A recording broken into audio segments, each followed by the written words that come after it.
Okay, it's it's 3 o'clock now, so I can begin with today's sutta class. And it's going to be the Potthapada Sutta. There are copies on the table, I think, still. Namo tassa bhagavato arahato samma sambuddhassa. Namo tassa bhagavato arahato samma sambuddhassa. Namo tassa bhagavato arahato samma sambuddhassa. Buddhaṃ Dhammang Sanghang Namasami. So today is the first sutta class of the season after the Rains Retreat, and many of you have been coming to these sutta classes for many years. Before, usually been teaching from the middle-length sayings, the Majjhima Nikaya. One of the reasons for that is that the suttas, the discourses there, are just about the right length for one class, but we've done all of those suttas and some many times. So today and for this year I'm going to try and get some suttas from other places. We thought first of all trying to get some from the Anguttara Nikaya, but those are such short teachings, it's very hard to get one which is long enough. Usually you have to get two or three and put them together and connect them somehow, which is a bit more troublesome. But there's also, the Samyutta Nikaya is the same. Many suttas, you've got to try and get two or three of them to make a class. But today I wanted to go into the next couple of weeks, into some of the suttas in the long discourses, because some of these are some of the best teachings of the Buddha, very, very deep, very powerful. And today I've chosen one of those, called the Potthapada Sutta. Now it is a longer teaching, and I'm not sure whether we'll finish it today, but it's a strange thing for me that in November, for some reason, I'm not going overseas. I'm not quite sure how this happened, but it means that I'll be also here in 2 weeks' time for the next sutta class. So if I don't finish today, we can carry on the next time. It gives me the opportunity to do a longer teaching. So that's one of the reasons why I chose the Potthapada Sutta. And it's a very well-known sutta amongst the meditators. I remember that the Buddhist nun Ayakema once taught a whole retreat just on the Potthapada Sutta. And that's all she did for 9 days, however long it was, every day, about twice, just going through this sutta in meticulous detail. And that's how important it is. So I won't go into such detail as she did, but still into some specific detail. And just to give a little background here, there wasn't just Buddhist monks in the time of the Buddha. There were all sorts of people from, you might say, different religions, but they all shared a common goal into trying to end the cycle of rebirth. At that particular time, the idea of people getting reborn was pretty much the commonly accepted view of most people. And it was also held to be like a world of a lot of problems and suffering.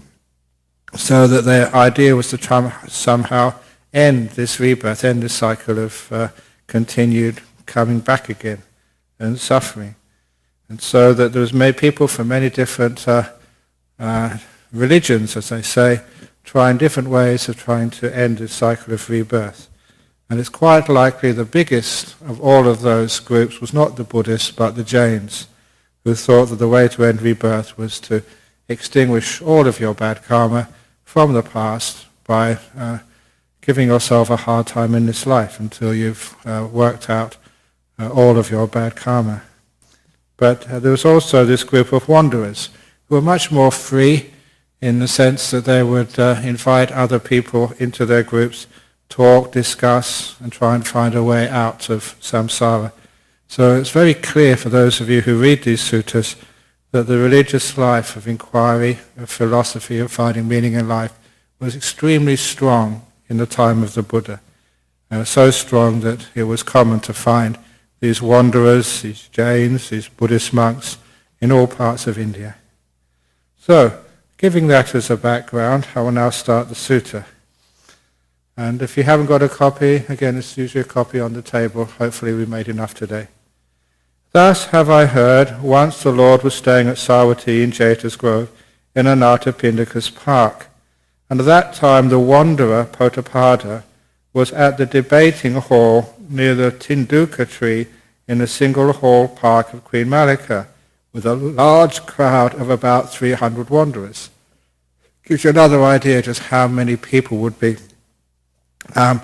going to such places, and also that the particular building where he was staying was a debating hall. So in those days when you didn't have TV and you didn't have many other entertainments, a good debate was actually very popular. So these people would go there and debate all sorts of things. Then the Lord, rising early, took his robe and bowl and went to Savatthi for alms. But it occurred to the Buddha, it is too early to go into the city for alms. Suppose I were to go to the debating hall to see the wanderer Potapada. And he did so. There Potapada was sitting with his crowd of wanderers, all shouting and making a great commotion, and indulging in various kinds of unedifying conversation. And this is standard for what unedifying conversation is, such as about kings, robbers, ministers, armies, dangers, wars, food and drink, clothes, beds, garlands, perfumes, relatives, carriages, villages, towns and cities, countries, women, heroes, street and well gossip, talk about the departed, desultory chat, speculation about land and sea, talk of being and non-being, the sort of things which you will see on the TV when you get back home.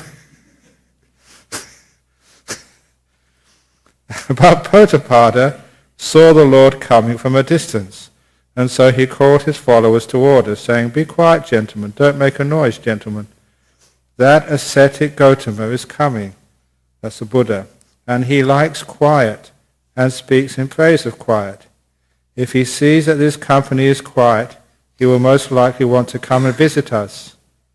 At this the wanderers fell silent, which shows for a start that this fellow Potapada was actually quite favorably disposed to the Buddha, that he wanted the Buddha to come and visit. Then the Lord sat down on the Then the Lord came to Potapada, who said, "Come, Reverend Lord, come. Welcome, Reverend Lord. Alas, the Reverend Lord had gone out of his way to come here. Be seated, Lord, a seat is prepared." Then the Lord sat at the prepared seat, and Potapada took a low stool and sat down to one side. And that is usually the respectful way. It's actually, the highest seat will be to the teacher, and a lower seat. Just sometimes, especially if you're teaching in public, you want to have a little bit of a raise so that you can actually see people and people can see you.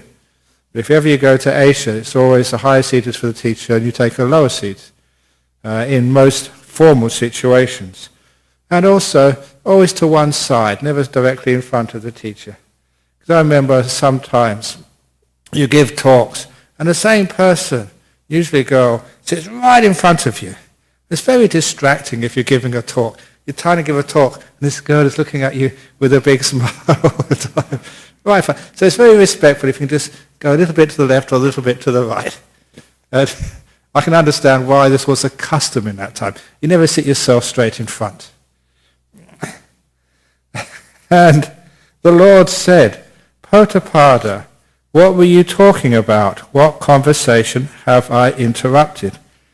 And Potapada replied, "Lord, never mind the conversation we were having just now. It will not be difficult for the Lord to hear about that later." So this is just the introduction. In the past few days, Lords, the discussion amongst the ascetics and Brahmins of various schools sitting together and meeting in this debating hall has concerned the higher extinguishment or higher extinction of consciousness and how this takes place. So first of all, it gives you an idea of what they were interested in or what they were talking about. The higher extinction of consciousness. Now, for many people in our world, they say, what on earth are they worrying about that for? Because remember, in this particular time, as in our modern time in Buddhist circles, we understand how important this thing, the mind is. The mind is a forerunner of all things, And to end samsara, it's not a question of ending the body, but ending this stream of consciousness and how the consciousness actually finishes once and for all. So they're looking about what actually is this consciousness, where it comes from, and in particular where it ends. I'm sometimes wondering why it is that some religions, they put a lot of emphasis on the creation, the beginning of a world, but they don't put any emphasis on the ending of things. It's always about beginnings, creations, but no endings, which I always thought was a bit strange to me. So in Buddhism, we're more concerned about endings rather than how things were created. We're concerned about how this world can come to an end, how suffering can come to an end, and how this rebirth can come to an end. That's what we're mostly concerned with, rather than how it started. So this is what they were talking about, the higher extinguishing, not of the universe, but of this thing which we call consciousness. And for those of you who don't know, the word here for higher is abhi. Abhi, the deeper, more profound, in the same sense of Abhidhamma is like the higher teachings, the deeper teachings. At least that's what it used to be. And the Abhivinaya, which is also used in the sutras, that's a deeper understanding of the training in your precepts. So this is the higher understanding of the cessation of things. And when it says consciousness here, the word is sometimes called perception. And just as these days, when we talk about consciousness, feelings, perception, sometimes even in English they have an overlap. Sometimes we use one word and we mean the other. And that is just the usual way these terms were employed by ordinary people. And it was always the case that the Buddha would use this ordinary language. Would not want to refine it and define it to be so specific. So here they're using sanya, perception, which is usually the third of the five khandhas. Use that as signifying the whole of consciousness. Now, if you perceive, then you're conscious. So the high extinguishing of especially perception, and how this takes place. And some people said, one's perceptions arise and cease without cause and condition. When the perception arises, then one is conscious. When the perception ceases, then one is unconscious. That is how they explained it. And it gives you an idea of what they're talking about, if you can get your head around it.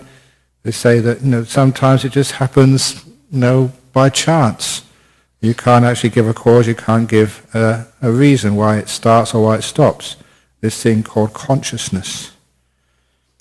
But somebody else said, no, that is not how it is. Perceptions are a person's self, or soul if you like, which comes and goes. When the soul comes, one is conscious. When the soul goes, one is unconscious. And sometimes people think that you may go into a trance, become unconscious. People think your soul's gone visiting somewhere else, or some other person's soul has got into you. You can see that there are some connections with some views of perception and soul or self, which we can find in some places today. Another said that is not how it is.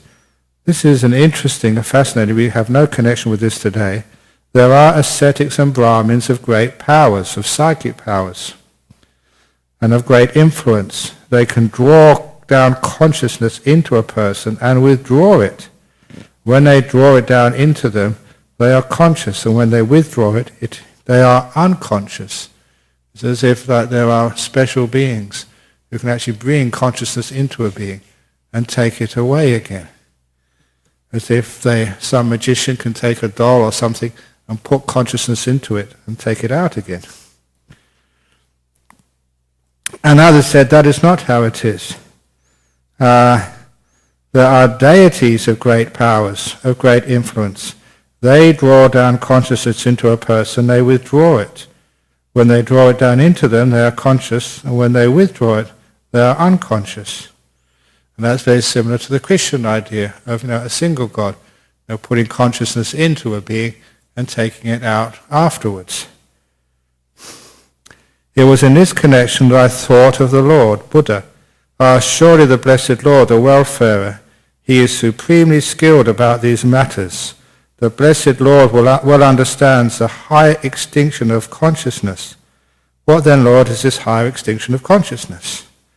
So I had these four little theories here that it's basically by chance, you can't do anything about it. It comes and goes whenever it comes, whenever it goes, and there's no real cause, no real purpose behind it. And there is some say that it's your soul or self, and the other two are saying that beings, whether it's highly psychically empowered beings in this human world or other beings, control the conscious or unconsciousness of beings. So, what did the Lord Buddha said? In this matter, Potapada, those ascetics and Brahmins who say one's perceptions arise and cease without cause and condition are totally wrong. Why is it that one's perceptions arise and cease owing to causes and conditions? Now, this is a common thing about Buddhism. We say these are naturally occurring phenomena. When the causes are in place, these things happen. When the causes disappear, then the effect vanishes. This is a fundamental way that the Buddha looked at things, which is a precursor to the scientific method and view of things, finding the reasons, the causes, which create these effects. But where Buddhism was a pioneer was to apply that particular method to the conscious world of the mind, to see that what happens in the mind comes from causes and conditions, not from without causes and not under the power of some other being, whether it's a monk or a nun of great powers, or whether it is some deity. And he continues, and this is where we find it very interesting for those people who have embarked on a course of meditating. So one's perceptions arise and cease owing to causes and conditions. Some perceptions arise through training, and some pass away through training. In other words, that because there are causes and conditions for some perceptions, you can train to actually create the causes for these good perceptions to arise, and train so that the bad perceptions can vanish. So this is actually a training in perception. And many people who read this sutta actually can say that this is what Buddhism is fundamentally about, is a training in perceiving things in a different way so as to end suffering and create a sense of freedom and liberation and happiness. So instead of changing the world, we change the way we look at the world. This is the beginning of what we call self-help. Training your own perceptions. So what is this training, the Lord said? And now we go to something which in this long discourses of the Buddha occurs in the first 13 suttas. It's called the gradual training. What is this training, said the Lord? And what is this training? The Lord said, Potapada, a Buddha rises in this world, an arahat fully enlightened, Buddha endowed with wisdom and conduct, welfare and knower of the world, incomparable trainer of people to be tamed. I'd always like to pause on that because there are some people who just will not be trained at all. And even the Buddha couldn't do anything about that. As a teacher, it gives me great solace to remember that even the Buddha couldn't train some people. So I don't take it seriously when people are stubborn. Know of the world's incomparable trainer of people to be tamed, teacher of gods and humans, enlightened and blessed. He, having realized it by his own super knowledge, proclaims this world, with its devas, maras and brahmas, its princes and people. He preaches the Dhamma which is lovely in the beginning, lovely in the middle, lovely in the end, in the spirit and in the letter, and displays a fully perfected and purified holy life. Interesting, not only teaches it, but practices it. This is what it means here by displays the fully perfected and purified holy life. So if you want to see where this path leads, you look to someone like the Buddha. You see, that's what happens. And then the disciple goes forth out of faith in the Buddha. They practice, the moralities. And a person who has practiced morality, the virtues, the precepts, and then one is perfected in morality, sees no danger from any side. In this way he's protected in morality. This full passage can be found in all of the suttas, the first 13 suttas in this, and we've gone through that before, so I won't linger here anymore, except in the passage where it says he's protected from any side. Sometimes we don't realize the power of virtue. It protects you from malicious gossip, when people accuse you of things you haven't done, when they say that you're a bad person. If you're a very virtuous person, it does not stick. They say, no, we know this person. He's been a good person for such a long time. He wouldn't do such a thing. And a lot of times, gossip doesn't stick to a person who has shown virtuous practice for such a long time. And a good example of that, which comes to mind in the the biography of Gandhi, that he was a lawyer before he joined politics, which is usually the course for many politicians, but he was a very upright and virtuous lawyer. He would never take on a case if he did not believe he was on the right side. So if he thought a client was actually guilty, he would never defend him. And that was part of his virtue. And except once there was a guy who actually lied to Gandhi, and Gandhi believed he was innocent and defended him. And halfway through the trial, he realized that he was mistaken. He was defending a person who was actually guilty. And he admitted that. It wasn't a usual thing which lawyers do, but he admitted that, and people say, well, we all make mistakes. His virtue was so strong that no one could actually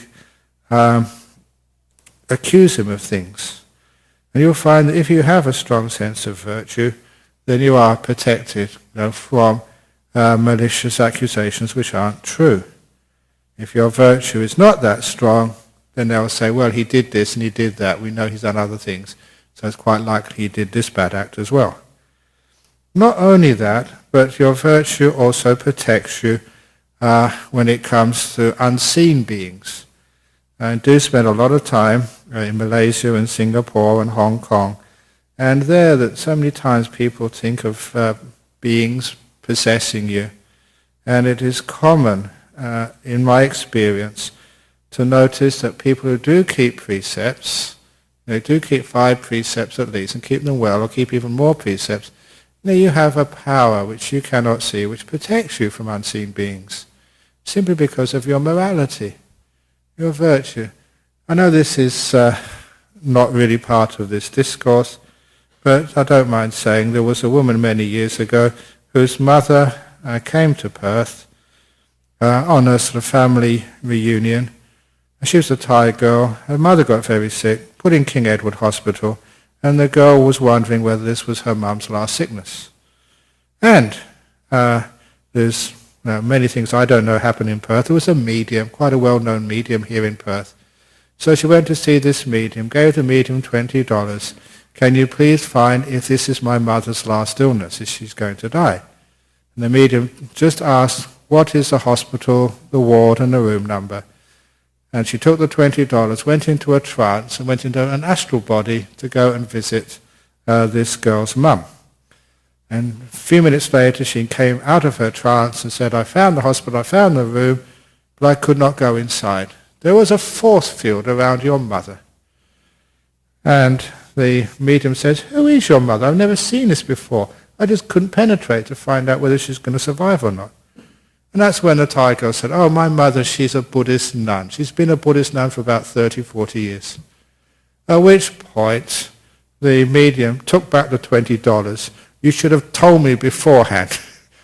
People like me can't get close to people like that.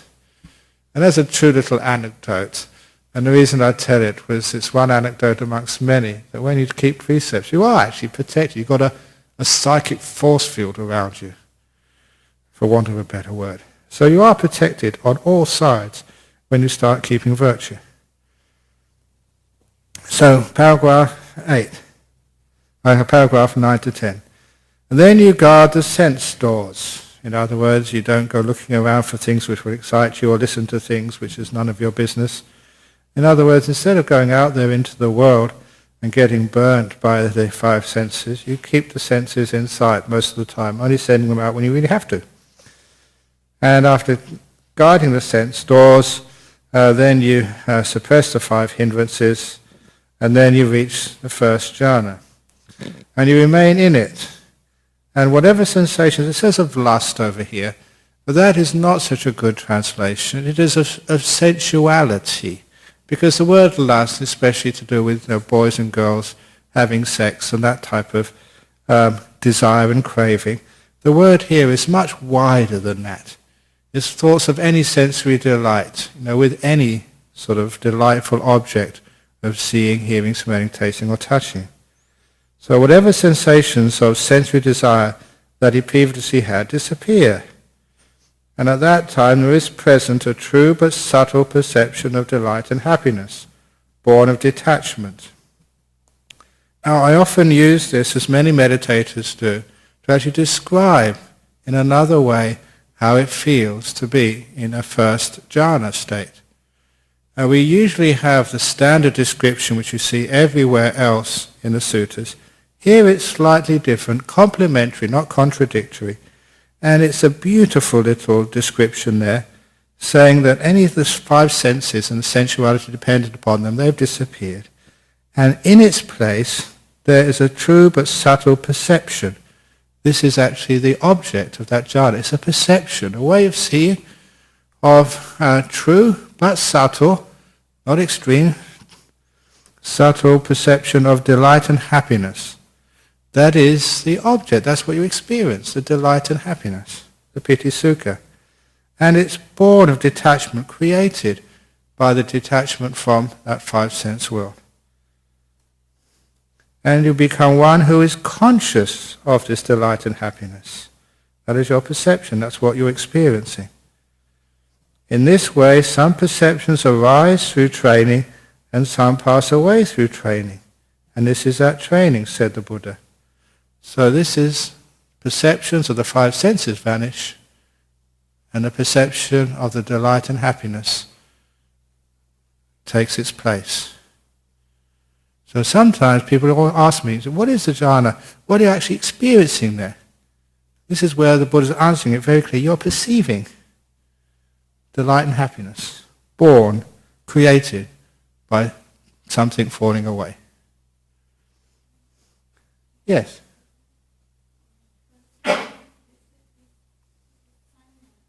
It is sanya, yes. The word, she asked what the word perception is. It is sanya. Sometimes, for those of you who are born in Buddhist countries, you have to be sometimes careful with the way that word is used in your common language, in Sinhala, and the way it's actually used in the original Pali. Because sanya, I know in Thai, it's more to do with sometimes even memories. And it's not really perception, but a lot of time with perception of past things, not really present things.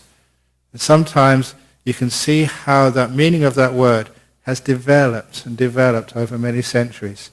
You can see the link. It's close to the original meaning in the Pali, but not quite the same. Sorry? Sanya is, again, the perceiving how whenever you have any experience, you only take some aspects of that experience, and that's what's presented to your consciousness. That's what you know. That's how you perceive. So, sometimes in your moods, sometimes you may be in a very happy mood today, and you perceive Ajahn Brahm's talk as wonderful. And you may be in a bad mood. Oh, this is a lot of rubbish. And that is the work of perception. It perceives in one particular way. So this is how one can train that perception, to take away the perception which is associated with your five senses, perceptions of heat and cold, which you probably now you're aware of. Now I mentioned it, but a few seconds ago you didn't perceive any heat and cold. You weren't focusing on it. Now you can. So you can see just how this mind can choose certain aspects and discard others. The feeling in your bottom, sitting down. Now you can perceive it. few seconds ago, you weren't focusing on it at all. It didn't register in your consciousness. So when it registers in your consciousness, that is an act of perception. You can perceive it in one way or another.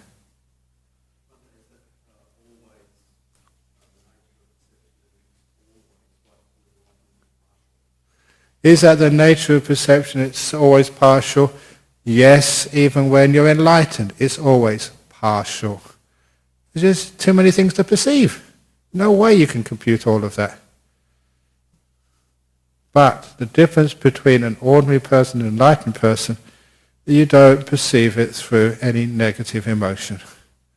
Nor do you perceive it in a sense that this belongs to me, this is mine. And a lot of times this is what the Buddha says. He says the sense of me and ownership is a perversion of perception. You perceive it that way, but it's the wrong type of perception.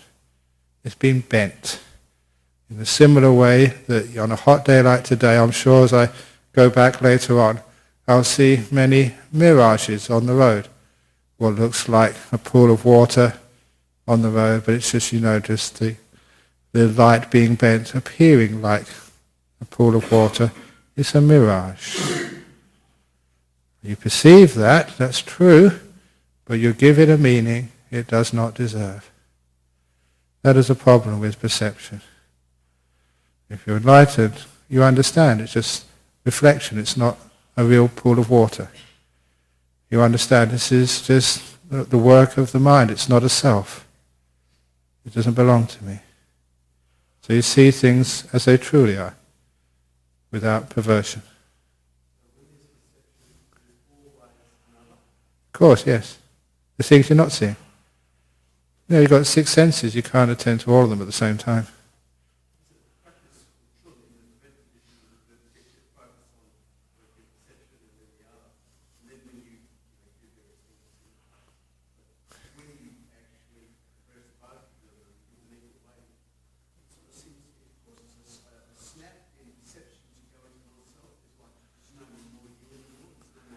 Okay, sometimes you're talking about a Tibetan practice where you perceive one thing and another thing, trying to give them equal weight, and then there's a snap, and then you're supposed to see non-self.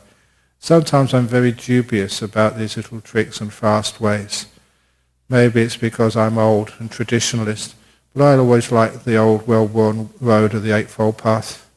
If it ain't the Eightfold Path, it ain't good, basically. So sometimes, all sorts of people giving you the quick way to enlightenment. Just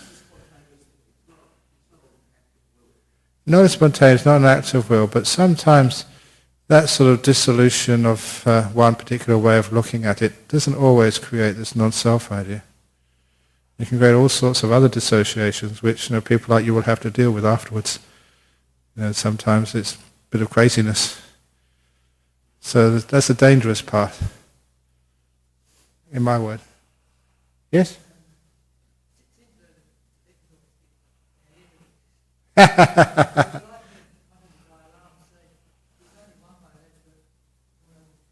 Yeah, exactly.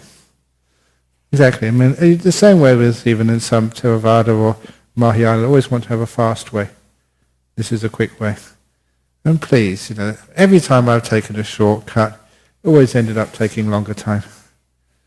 People know there's a quick way to get back to monastery.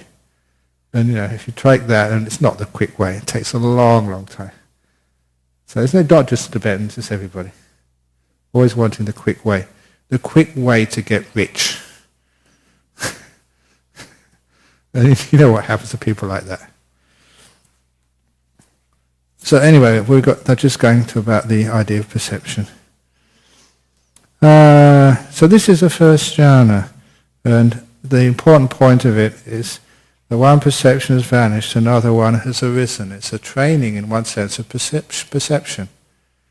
And the whole of this meditation is a training in your perception, taking away the perceptions of, say, past and future, and putting it onto the present. Training your perception to see things another way. Taking away your perception of the world through thinking, to a perception of a knowing without giving things names.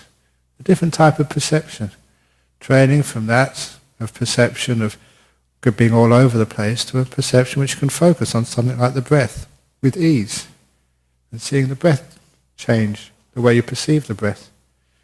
The whole of the path of meditation, and this is one of the great things about this sutta, is actually changing the way you perceive.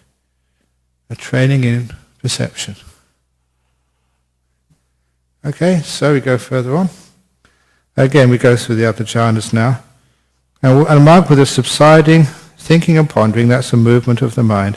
By gaining inner tranquility and unity of mind, its inner confidence and unity of mind reaches and remains in the second jhana, which is free from any movement of the mind, born of, and again, not concentration, as I've been saying for a long time now, born of stillness. So whenever you see concentration, please replace that by stillness, and you'll have a far deeper understanding of the original meaning of these texts, and it becomes richer and more consistent. It's born of stillness, where the mind is not moving anymore. The words here they have for moving was like vitaka vichara, here called thinking and pondering, but no one these days takes it to mean that. This is when the mind doesn't move anymore, and is full stillness. The reason there's stillness there is because of this confidence. Here says tranquility. The confidence that you don't need to do anything. You can truly let go. And the former true but subtle perception of delight and happiness, born of detachment from the five senses, vanishes. And at that time there arises a true but subtle perception of delight and happiness, born of stillness. One perception disappears, another one arises. And it doesn't have to, like many people sometimes ask, to go from the first jhana to the second jhana, do you have to get out and then start again and go into the second jhana? It's just one perception vanishes and disappears, another one appears. So the first jhana changes into a second jhana. You don't have to go out again and then go back in. So at that time it arises, in this way, some perceptions arise through training and some pass away through training. Paragraph 12, after the fading away of delight, you dwell in equanimity, mindful and clearly aware.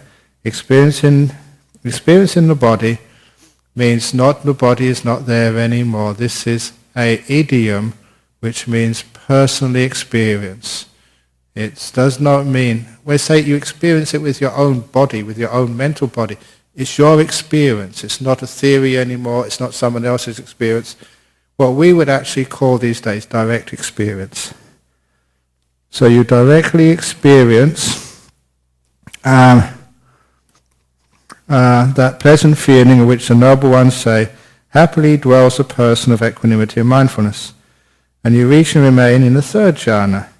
The former true but subtle sense of delight and happiness born of stillness vanishes, and there arises at that time a true but subtle sense of equanimity and happiness. And you become one who is conscious of this true but subtle sense of equanimity and happiness. In this way, some perceptions arise through training and some perceptions pass away through training.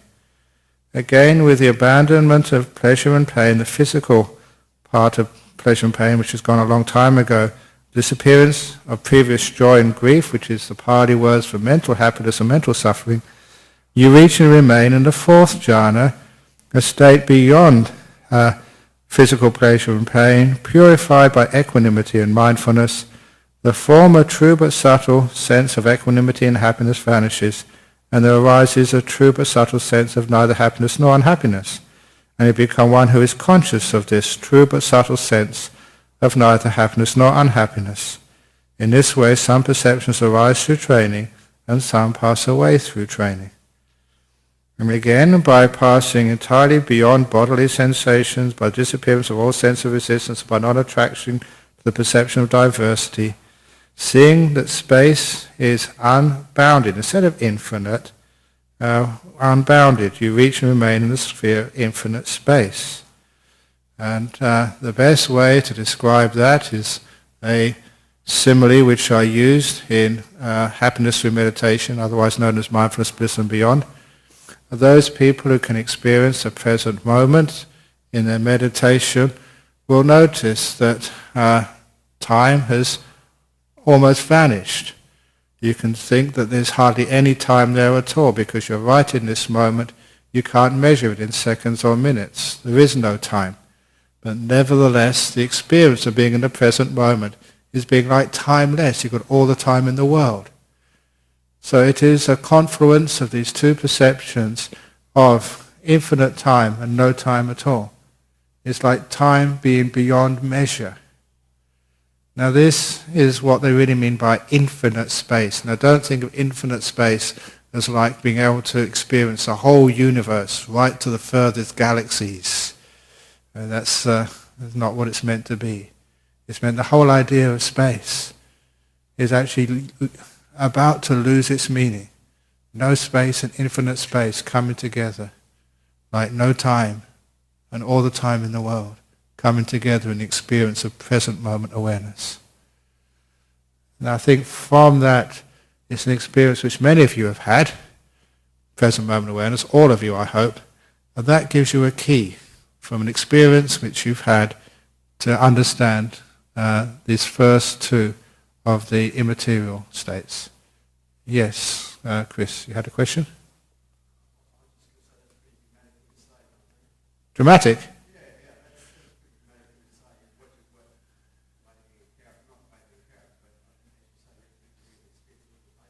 Yeah. Yeah. Oh.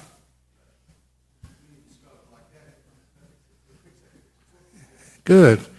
Again, sometimes the whole idea of language is actually connect experiences, connect perceptions, from one which is weird to one which is quite common to you.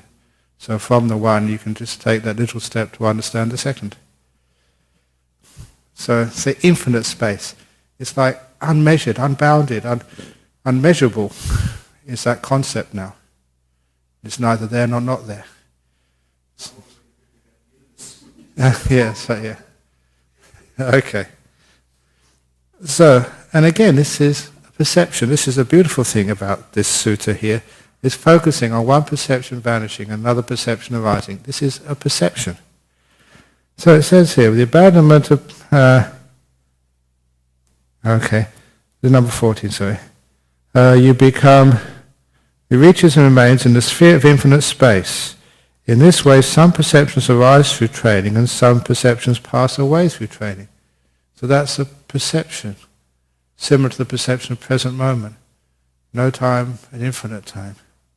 No space and infinite space. And now the perception of all that space is about to disappear. And then when that goes, the only thing left is the perception of consciousness. By passing entirely beyond the sphere of infinite space, seeing that consciousness is unmeasurable. Immeasurable, neither infinite nor not there at all, just like the present moment. No time, but all the time in the world. No consciousness, but all the consciousness you could ever want. You reach and remain in the sphere of, I prefer now, unmeasured consciousness. In this way, some perceptions arise through training and some pass away through training. Now, please also remember that, just going back to Chris's suggestion, thinking this means being able to observe the whole of the universe, that is a very diverse perception. You know, it's stars, galaxies, it's too much stuff there to be a very refined state of meditation. All of these states of meditation have to be incredibly profound and also singular, one perception, not with a perception with different aspects to it like space has, but a disappearance of space, not an infinite consciousness in the sense of everyone's consciousness being absorbed into just one single thing, but a sense of almost consciousness vanishing, the very idea of time vanishing in present moment awareness. In the same way, the very idea, perception of consciousness about to vanish. And from that, one perception has disappeared, another refined perception has arisen. And hopefully you can see that the the departing, the vanishing of many perceptions is the key. Because when one of them vanishes, it reveals something more profound. A lot of our life, our conscious experience, is dominated by very coarse perceptions. And when those coarse perceptions of, say, noise disappear, then we can actually have the more subtle perception of silence. We can't have that when these other perceptions are dominant.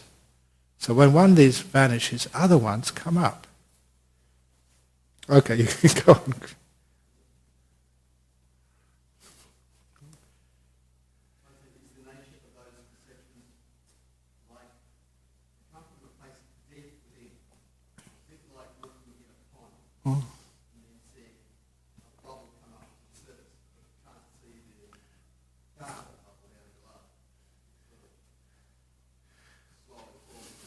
I would call it. Yeah.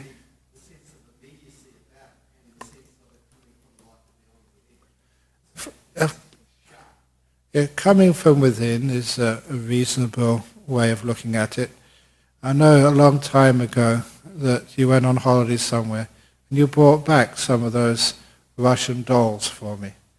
Now that is a much, where one doll is within the next doll, you open it up and there's another doll that looks exactly the same inside of that.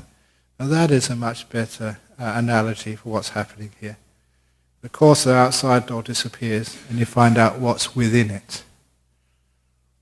So in a sense, yes, every more refined perception is within the coarse one. So when the coarse one disappears like wrapping paper, you can see the present within. Present being like a gift. Infinite consciousness. Okay, paragraph 16. Again, by passing entirely beyond the sphere of infinite or unmeasured consciousness, seeing that there is nothing, you reach and remain in the sphere of no-thingness, which is a really weird, nice thing to be aware of. Nothing. And you become one who is conscious of this true but subtle perception of no thing. Remember, space has disappeared, consciousness has disappeared, and so what you're aware of, not space, not consciousness, nothing, but you are aware of it. So it's a subtle perception. When one thing disappears, something more refined happens. In this way, some perceptions arise through training and some pass away through training. And that is a training, said the Lord. Now, for those of you, that's the end of the meditative attainments. Do you all realize there was one missing? What's the fourth immaterial attainment? What's it called? Sorry? Yeah, neither perception nor non-perception. That's why you can't put it into this framework, because it's one perception as there is and one perception disappears. And neither perception or non-perception is on the edge. You can't really call it a perception anymore. So that's why it doesn't fit into this scheme of the Buddha here. So he consciously omits it. It's not a mistake, it's omitted. And we've got paragraph 17. Pota pada. From the moment when a monk has gained, what it has here, the control perception. Actually, what it really says in the Pali, I know the person who did these long discourses of the Buddha, Maurice Walsh. Now, he was a good friend of mine. He was English, very eccentric. He was actually a German scholar who worked for the British decoding the secrets of the Germans during the Second World War. Very interesting life he had. And he became a very devout Buddhist and used his linguistic skills to do one of the first translations. And he did a pretty good job. But here when it says the control perception, it literally does mean sort of a perception of inside. In a sense, what we might call self-perception, but taking away the idea of a soul, like retroflex perception. Instead of perceiving outside, turning that perception in. Sakasanyi. Personalized perception, if you want to call it that. So not control perception. That was not a really good translation there. A Sakka Sanyi, someone who perceives themselves. No, without the sense of me and mine, but the self in the sense of you're looking into inside rather than outside. When the monk has gained this self-reflective perception, none of the words I've found which are very good, but reflective, no, that's self-perception is the only way you can really call it, without thinking this is seeing a soul. When a monk has gained this self-perception, they proceed from stage to stage until you reach the limit of perception. And that's the limit of perception here, which is perception of nothing. Because when that disappears, when that perception vanishes, you go to the ephemeral world of the last of the immaterial states, neither perception nor non-perception, and from that total cessation. So, the limit of perception. When they have reached the limit of perception, it occurs to them, mental activity is worse for me. Lack of mental activity is better. And mental activity literally means any work of the mind at all. So this is where basically you stop willing, you stop perceiving. Any work of the mind is seen as being a hindrance, even perception itself. And again, this is a very good sutta, but some of the translations are missing. If I were to think and imagine, if I were to, literally the first word think is work the mind.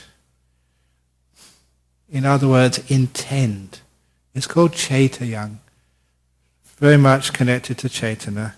And imagine is this beautiful word abhisankara, which means to intend, to make, to basically to fashion things, to make them happen. So not thinking and imagining, that's far, far too coarse a translation. If I were to, again, work the mind and intend, what I call, if I were to do anything. These perceptions that I have attained would cease, and coarser perceptions would arise in me. He's got into very refined perceptions, knowing that they were impermanent. As soon as he does something, they will all fall apart. So they neither intend nor fashion anything, and then in them just these perceptions arise, but other coarse perceptions do not arise. You attain cessation. That's where the perception totally finishes. And that Potapada is the way in which the cessation of perception is brought about by successive steps. So the Buddha is answering this question about the higher extinguishing of perception, or the higher cessation of perception, by these experiences of deep meditation. This is how cessation stops. Cause and effect, and this is how that cause creates the effect, stage by stage. What do you think, Potapada? Have you heard of this before? No, Lord. As I understand, the Lord has said, Potapada, from the moment when a monk has gained his self-perception, he perceives from stage to stage until he reaches the limit of perception. He attains cessation, and that is the way in which the cessation of perception is brought about by successive steps. That is right, Potapada. So the Potapada is really a bit stunned by this, as we'll see later on. Lord, do you teach that the summit of perception is just one, or that it is many? I teach it as both one and many. Lord, how is it one and how is it many? According as you attain successively to the cessation of each perception, so I teach the summit of that perception. Thus I teach both one summit of perception and also teach many. And I understand as saying that each one of these are like summits, like you go into a mountain range, you climb up one peak, and then you realize there's another peak after it. Because every one of those experiences in these deep meditations, they are like summits. Many people feel that it can't be anything higher than this. It's a summit. But then afterwards, perception vanishes and another perception arises. You realize, well, you have gone to another summit. So I think that's how I understand it, that the experience of each one of these things is a huge summit of perception, but there's another one coming later. Lord, yes, go on.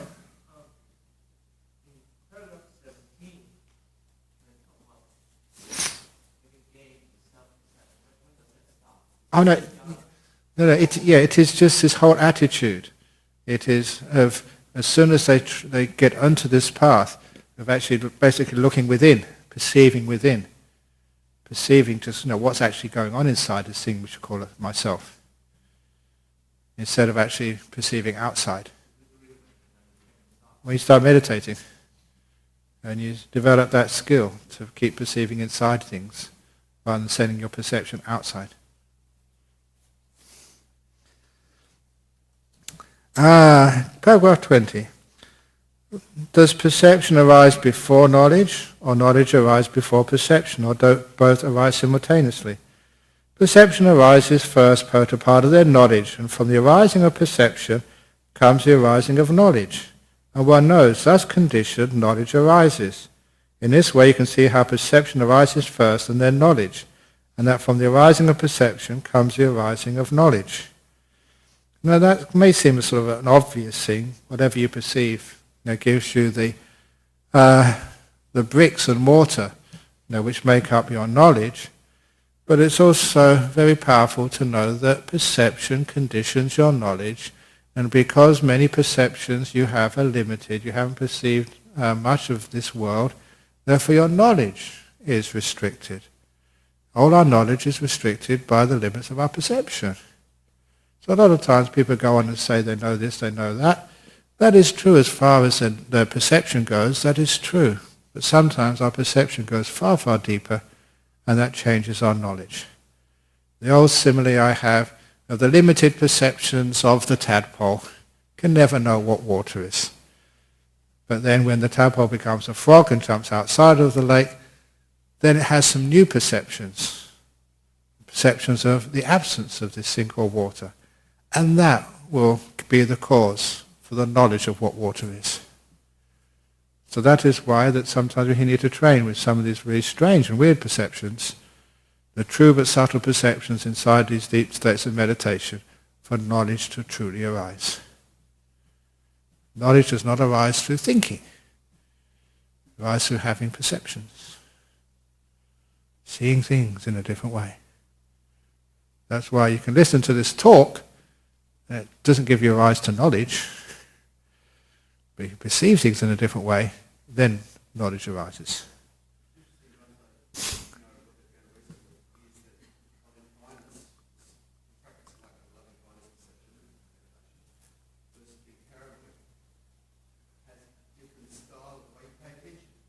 Yeah.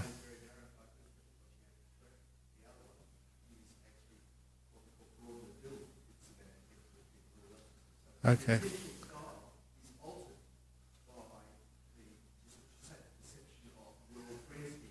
Yes. Yes. I cannot help but say that you began that little question by saying they've just found out recently. They found out 2,500 years ago, Chris.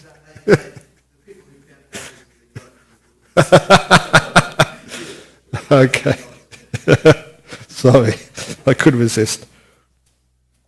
Okay, so what we got? Okay, now paragraph 21. Now we go into this idea of identifying any of these perceptions as my soul, myself. Lord, is perception a person's self, or is perception one thing and self another? Now, he said, what do you mean by a self? Well, Potapada, do you postulate a self? Yes, or let's call it a soul instead of a self. Well, Potapada, do you postulate a soul? Lord, I postulate a gross soul, material composed of the four elements and feeding on solid food. In other words, my body, my life. But with such a gross self, Potapada, perception will be one thing and the self another. You can see that in this way. Given such a gross self, certain perception would arise in a person, other would pass away. In this way you can see that the perception must be one thing, the self another. The gross self, the body stays, but one perception comes, another perception goes. It cannot be the same. So, if you say the soul is my body, Sometimes the body is there, other perceptions, they come and go. So, the body cannot be perception. The self must be different than perception. Is that okay? Is that clear? Because if it's the same, if the gross self is your soul and soul is perception, when perception changes, your body must change. So it can't be the same. So that's pretty obvious. Nobody these days thinks that their body is themselves, except when they get told by the doctor they're going to die. I'm going to die. You're not going to die. Your body's going to die. If any doctors here, if you have to tell someone that cancer is incurable, please don't say you're going to die. You say, oh, your body's going to die. You're going to get a new one soon. Isn't that much better when you tell your patient?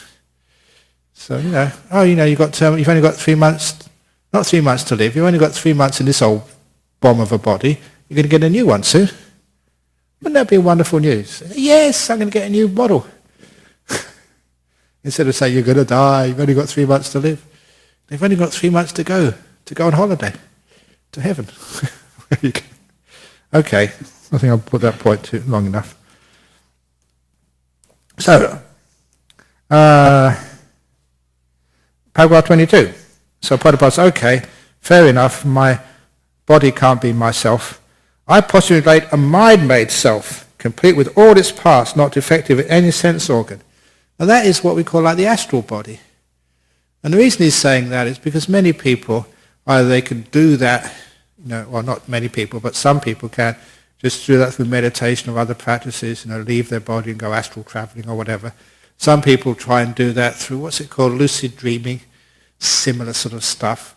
Or anyway, people will have a similar experience when they die, floating out of their body in what's called an astral body. And that's what we call here mind-made body, perfect in all its parts. Another little anecdote to brighten up this talk. There's one of the old friends. He was a builder. He had a friend who was a builder in Kalgoorlie. And the poor fellow in Kalgoorlie got cancer. He brought him to see me at Bodhinyana many years ago, gave him a few teachings to help him, but eventually he died. And the fellow over here in Perth, when he heard his mate had died in Kalgoorlie, he got on the first plane he could.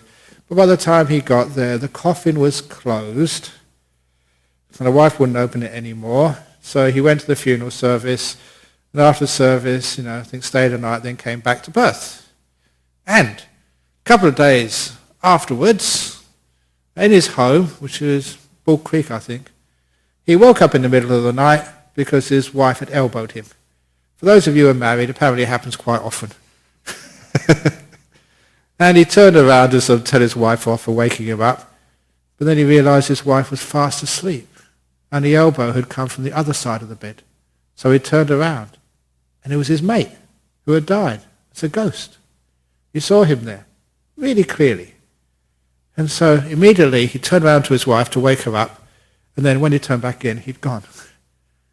And he thought it's really ridiculous what people do. He thought he was in the house somewhere, so he got out of bed and went through all the rooms searching for him. You don't see a ghost that way. They're not hiding in some other room, either they're there or they're not.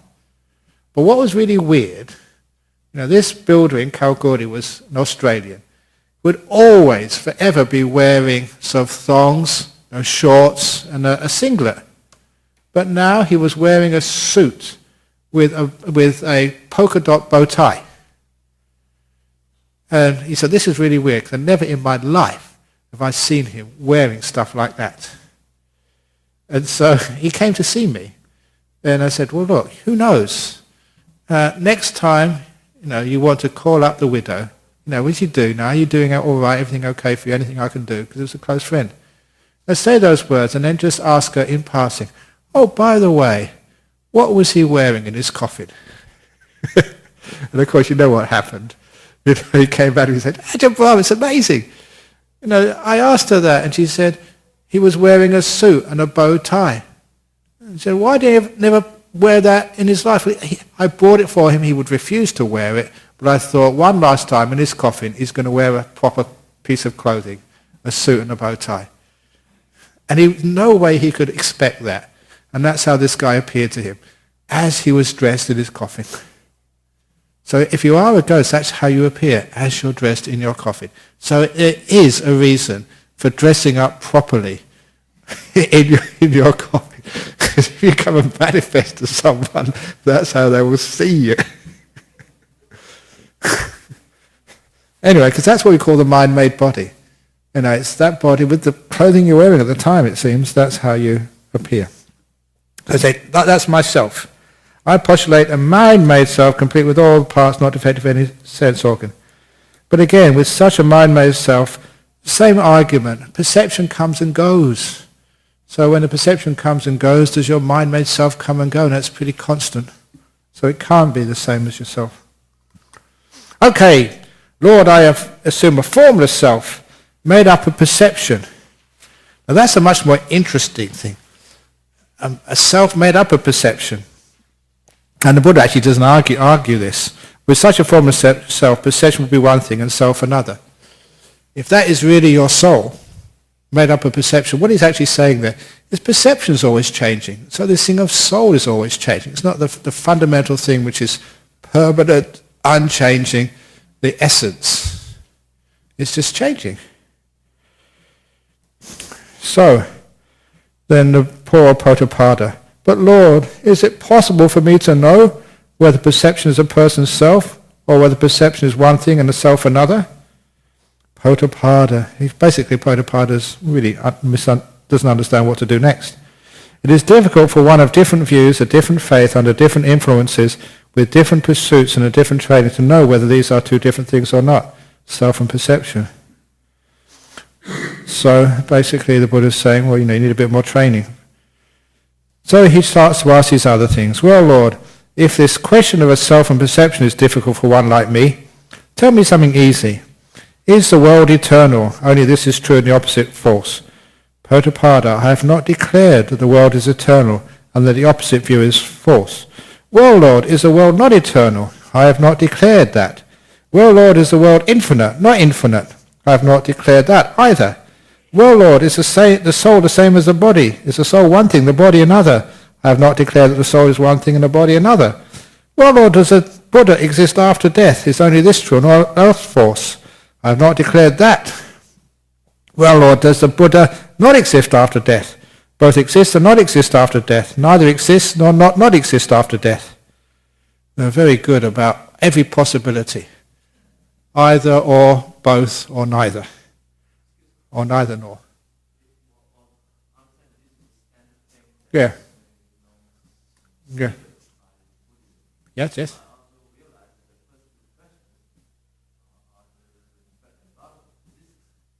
Ah, great. The world is infinite, on it. Is it the bread and butter of physicists? The shape of the universe, yes. Yeah, is it infinite or not infinite? This is, again, it's undeclared by the Buddha for a good reason. You must have been like me as a kid. You wondered, this universe, if it's got an ending somewhere, what is at the ending? Is there a big wall around this universe saying no one can pass by this wall? Or is it like a barbed wire fence with signs? People get shot by God if you go past the end of the universe. That's what they have in Singapore. And what can it actually be?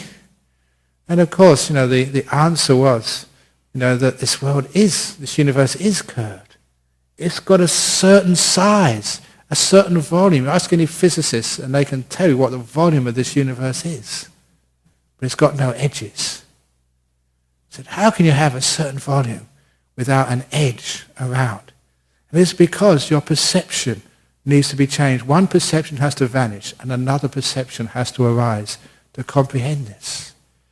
And the usual thing which you're taught is imagine the surface of a football, one of the round footballs used in soccer, and an ant going on that surface.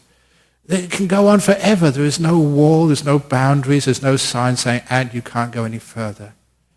So in that sense, it's infinite. You can go wherever you want, and there's no end to it.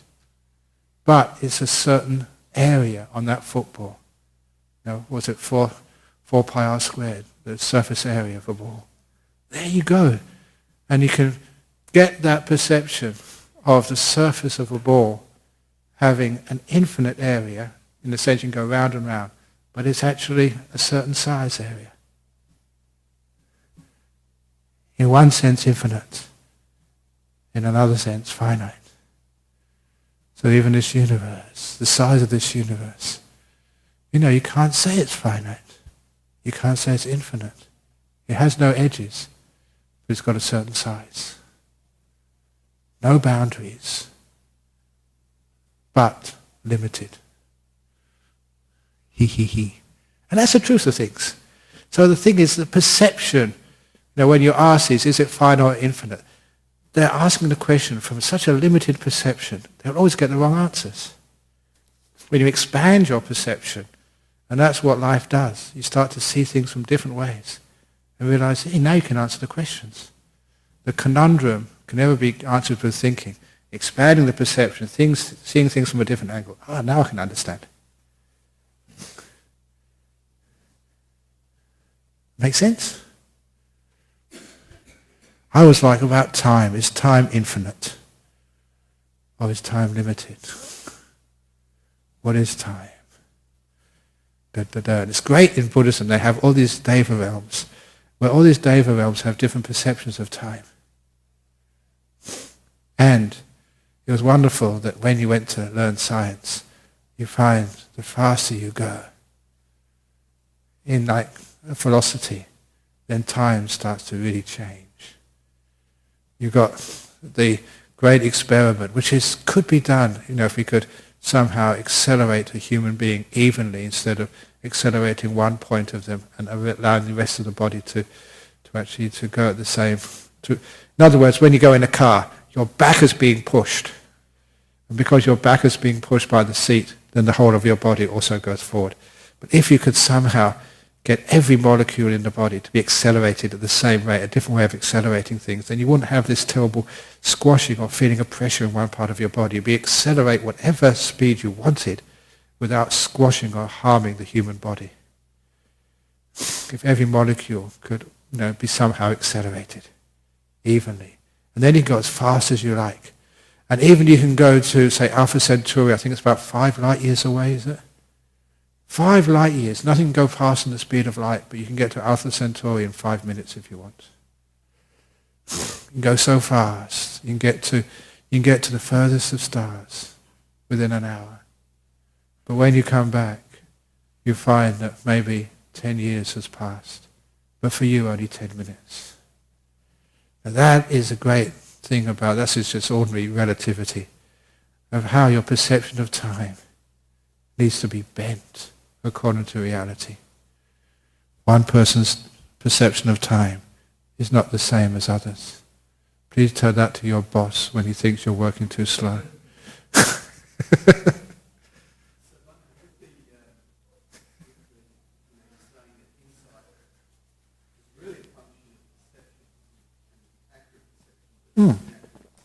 Yeah, and also strange perceptions too. Because that's why sometimes, say, insight is a function of perception. Sometimes our perceptions are so limited. And because, you know this is the thing with education, you should have a liberal education to widen people's ways of seeing the world. Not just what they see, but how they see it, so that they can get a greater insight into the nature of the world. You notice that if ever you go to different cultures and see that they're just seeing things in a totally different way. Their perception is different, which is one of the reasons why they have different values and different knowledges. And the great thing of our modern world is sometimes we can actually meet different cultures and see things through the world of a different language, the world of a different perception.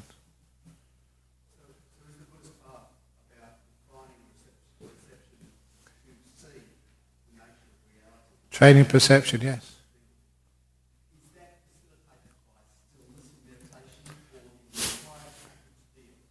Is that facilitated by stillness or by the high package deal, this training of perception? It's both, because stillness is the proximate cause. It's the real cause which makes other perceptions arise while some disappears. You can't have that stillness without the rest of the package. Yes? Tathagata is because in other suttas, he says that people sometimes say, well, if there's nobody there, why do you say I do this and I teach that? And so because of language, that we always have to use the word, I am now going to serpentine, I am going to go to the toilet. Because we use that word I, the Buddha used a Tathagata as just as a skillful means of getting away from anyone being confused. Just Tathagata, the thus gone or the thus come. Usually the thus gone to nothingness basically. So that's how the Buddha would describe himself. You have lots of fun with these words. In my retreats, people kept on asking, how should we address you, Ajahn Brahm? Ajahn Brahm, I said, no. I used to use recently, up until about 6 months ago, you can call me His Emptiness, Ajahn Brahm. But then I decided a much better word was His Roundness, Ajahn Brahm. So you take away the sense of self and me and I. So the Buddha had to use some sort of word, to try and escape or teach, that when he was teaching, referring to himself, he wasn't referring to himself as a me or a mine or something. So I used that word Tathagata. I think all Buddhas would use similar words. Could have been, because the Buddha, remembered that past life under Kassapa, the Buddha. So it could have been Kassapa used that word, I'm not sure. But it was just another word which he used to describe himself. Okay, now where are we? We're at... Oh yeah, about these questions. Paragraph 28. But Lord, why has the Lord not declared these things? Potapada, it is not conducive to the purpose, not conducive to Dhamma, not the way to embark on a holy life. It does not lead to disenchantment or fading away, dispassion to cessation, to calm, to higher knowledge, to enlightenment, to Nibbana. That is why I have not declared it. So those perceptions are the ones which don't lead anywhere. But Lord, what has the Lord declared? Potapada, I have declared the Four Noble Truths. This is suffering, the origin of suffering, the cessation of suffering, and the path leading to cessation of suffering. Why has the Lord declared this?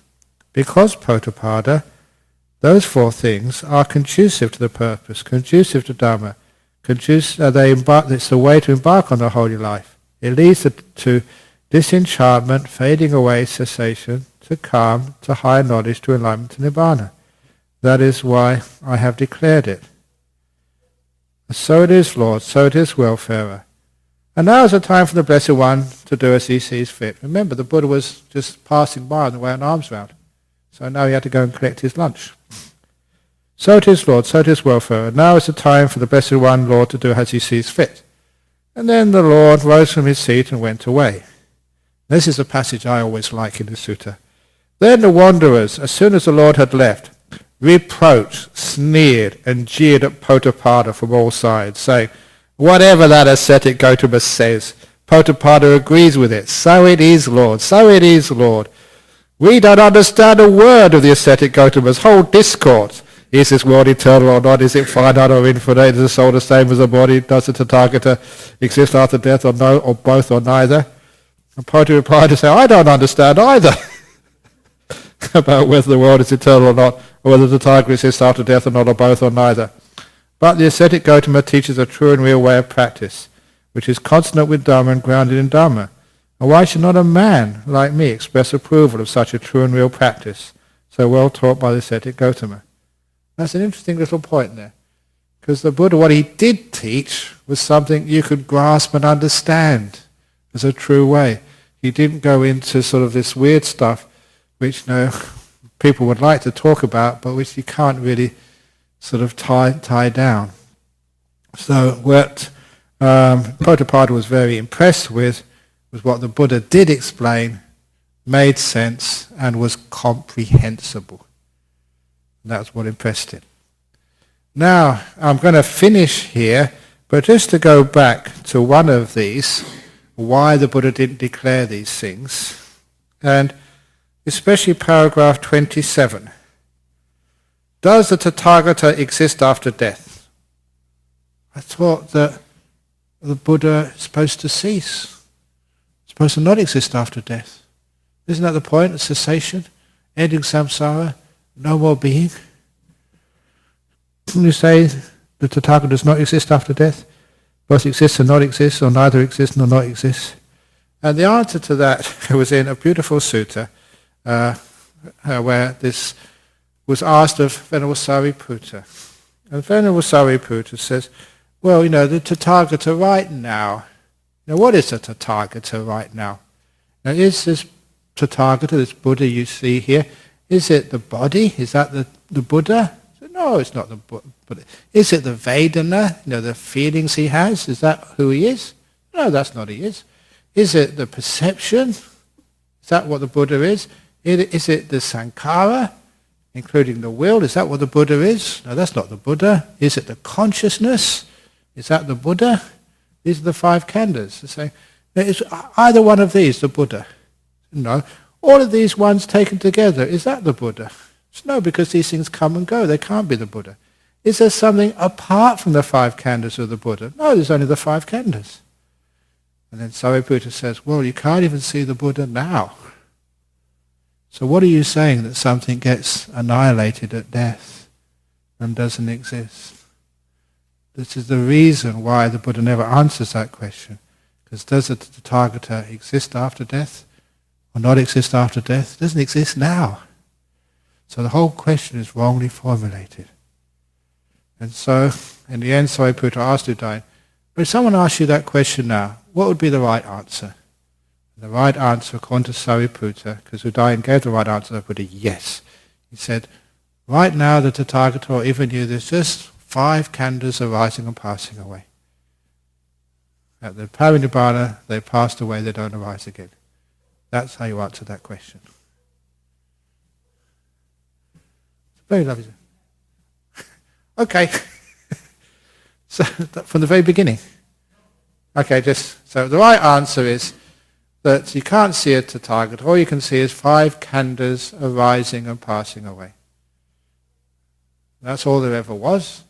And now they've arisen, they've passed away, and they're not arising again. They've ceased. That's how you answer the question. Does a person exist after Nibbana or not exist after Nibbana? So they never really existed before. There were just five khandhas arising and passing away. They've arisen, they've passed away, not to arise again. So it's a different way of perceiving, where one perception passes away and another one arises. So that's why he didn't answer those questions, because they were wrong perceptions to begin with. You change the perception, and then the answers come quite clear. Is the universe infinite or not infinite? You change your perception and see it just like using the simile of a football and an ant crawling on the surface. Change your perception, and then it doesn't really make any sense. Is this universe infinite or not infinite? You're perceiving it in the wrong way.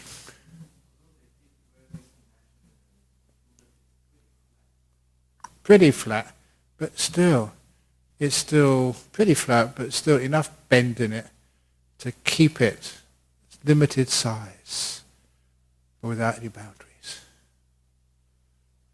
not like. That's why they thought the earth was flat. They found it was bent. Then they found the universe, thought it was flat, and it's bent.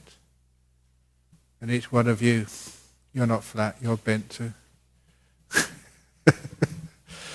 Bendy Dhamma. Okay, so any question before we finish off? Because that's a nice time to finish off. Okay, we've got, because we're overseas.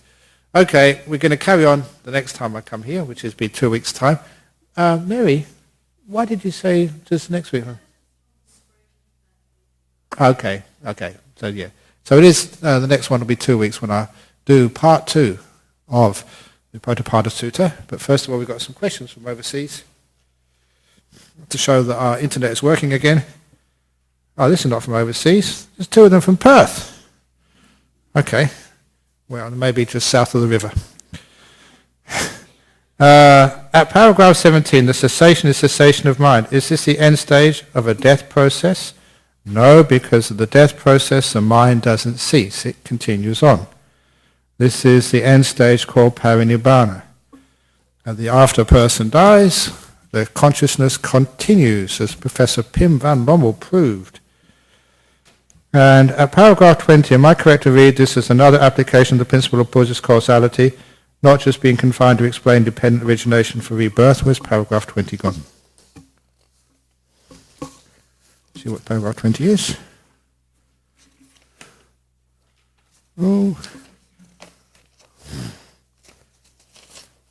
Where's the paragraph 20? Must be in here.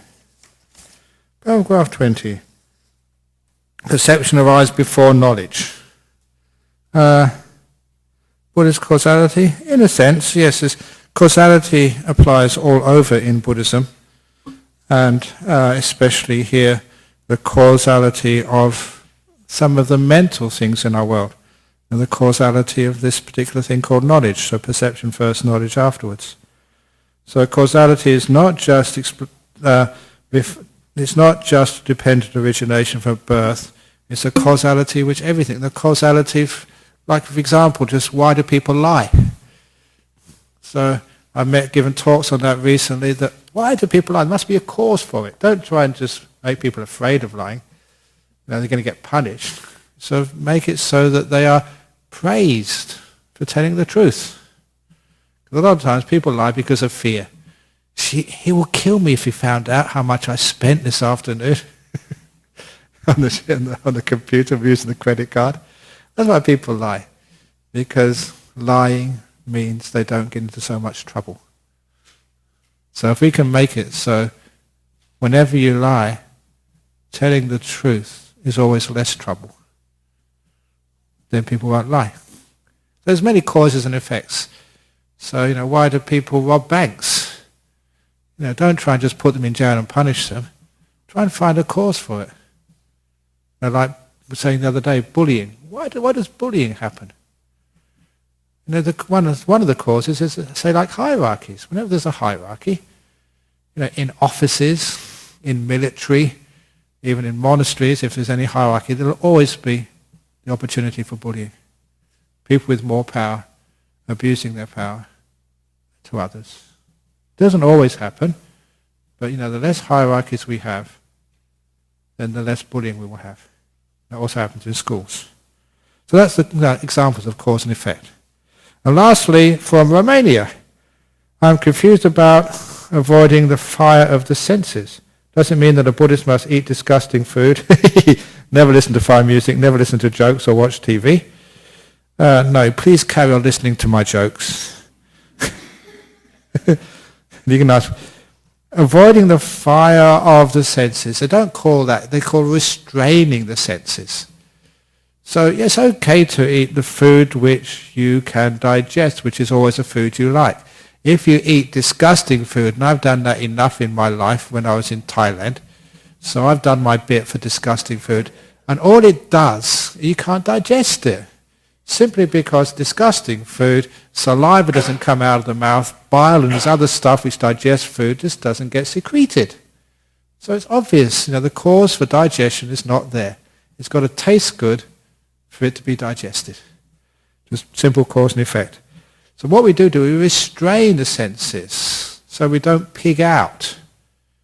We don't keep watching the TV hour after hour after hour after hour. So, it's okay, you're lay people to watch a movie or to watch a documentary or something, fine.